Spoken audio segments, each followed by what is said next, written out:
कोई डर नहीं है आयशर मोटर्स को, एटलीस्ट इस समय आदित्य ये कह रहे हैं। लेकिन मैं इनफैक्ट एक चीज़ नोटिस करी हूँ, अगर हार्ली डेविडसन जैसी कंपनियां इलेक्ट्रिक टू व्हीलर्स पर काम कर रही हैं और उन्होंने वो टेस्ट रन्स भी किए हैं, तो आयशर कितना दूर रहेगा?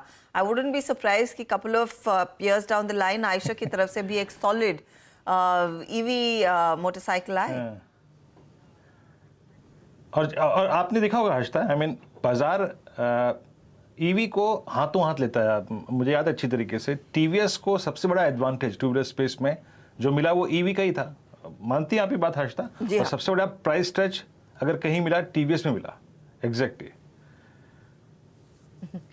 बट वो टीवीएस और ये आयशर कितनी जल्दी ला पाएगा इज अ डिफरेंट सिचुएशन, क्योंकि ऑफ कोर्स वो प्राइस बैंड्स भी काफी अलग होंगे। और फिर रॉयल एनफील्ड के ओहदे की फिर ईवी आनी चाहिए ना, कोई हल्की फुल्की से तो काम चलेगा नहीं किसी का। हाँ, ये बात तो सही है, ये बात बिल्कुल आपने सही कही।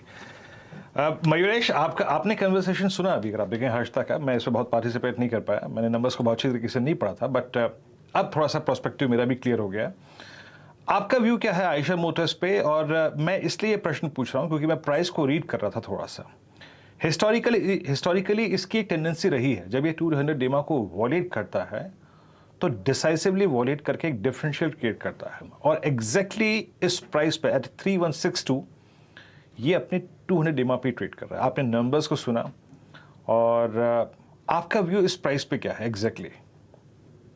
तो जैसे आपने राइटफुली कहा, आई थिंक प्राइस डैमेज तो काफी सिग्निफिकेंट हो गया है। दो चीजें आई थिंक, हंटर के जो सेल्स हैं I think have been quite significant, यानी काफी अच्छी तरीके से सेल्स इसके ग्रो हो रहे हैं, और कहीं ना कहीं आई थिंक रियलाइजेशंस और मार्जिन्स दोनों पे प्रभाव लाता है। लास्ट कॉन कॉल में आयशर के मैनेजमेंट ने कहा था कि हंटर से कोई कैनिबलाइजेशन नहीं होगा, बट स्ट्रीट को डर यही बात का है कि the Hunter sales pickup quite significantly, जो मार्जिन रिपोर्ट हुई है आयशर की, क्या मार्जिन में डिटोरेशन होगा और क्या अर्निंग्स मल्टीपल्स जो आयशर को पहले मिलते थे उसमें थोड़ी डी रेटिंग होगी। दूसरा, जो आई थिंक मीटियोर इनका लॉन्च हो चुका है, इसको कैसे रिस्पांस मिलता है इन द प्रीमियम कैटेगरी, क्योंकि 650 सीसी वाली लॉन्च है, ये देखना बहुत लाजमी होगा। और इसके लिए I think next few months numbers Viru ji बहुत अहम रहेंगे in terms of the product mix itself.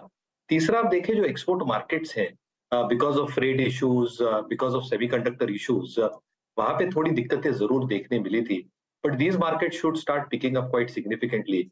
और ये नहीं भूलना चाहिए कि 10% जो आयशर का सेल्स आता है वो स्पेयर से आता है, यानी जितने अलग अलग पार्ट्स बेचते हैं, लेदर एक्सेसरीज बेचते हैं, जैकेट्स बेचते हैं, वहां से भी आता है। तो कहीं ना कहीं आई थिंक कॉन कॉल बहुत अहम होने वाला है वीरू जी कल, इन टर्म्स ऑफ डिटर्मिनेशन की मैनेजमेंट की क्या एक ट्रेजेक्टरी है in terms of sales numbers, क्या हंटर कैनिबलाइजेशन कर रहा है, नहीं कर रहा है, मार्जिन पे कितना प्रभाव आएगा। अगर मैनेजमेंट के पॉजिटिव रिमार्क्स आते हैं तो मुझे लगता है आई थिंक स्टॉक का जो आप आज आपने फॉल देखा है, वो आई थिंक जो लॉसेस क्विकली रिकू कर लेगा Eicher immediately in the next few sessions. क्या अब एक काम करेंगे, एग्जैक्टली आप देखिए मैनेजमेंट की व्यूज कमेंट